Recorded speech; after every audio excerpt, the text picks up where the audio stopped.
एक दिन मुल्ला नसीरुद्दीन अपने गधे को घर की छत पर ले गए। जब नीचे उतारने लगे तो गधा नीचे उतरने का नाम ही नहीं ले रहा था।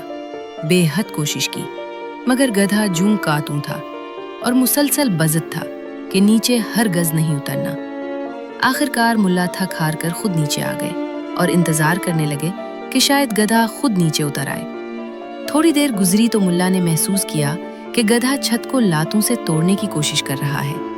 मुल्ला परेशान हो गए कि छत तो बहुत नाजुक है, न इतनी मजबूत है, न उसकी मुतहम्मिल है कि उसकी लातों को सह सके। मुल्ला दोबारा ऊपर भाग कर गए और गधे को नीचे लाने की कोशिश की, लेकिन गधा अपनी जिद पर अटका हुआ था और छत को तोड़ने में महव था।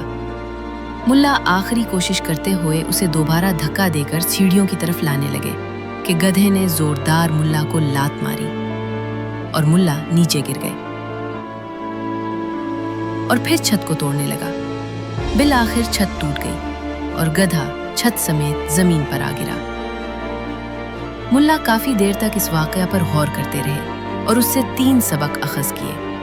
अव्वल, कभी भी गधे को मकामे बाला पर नहीं ले जाना चाहिए। एक तो वो खुद का नुकसान करता है, दूसरा खुद इस मकाम को भी तबाह बर्बाद कर देता है जिसका वो अहल नहीं, और तीसरा ऊपर ले जाने वाले को भी नुकसान पहुंचाता है।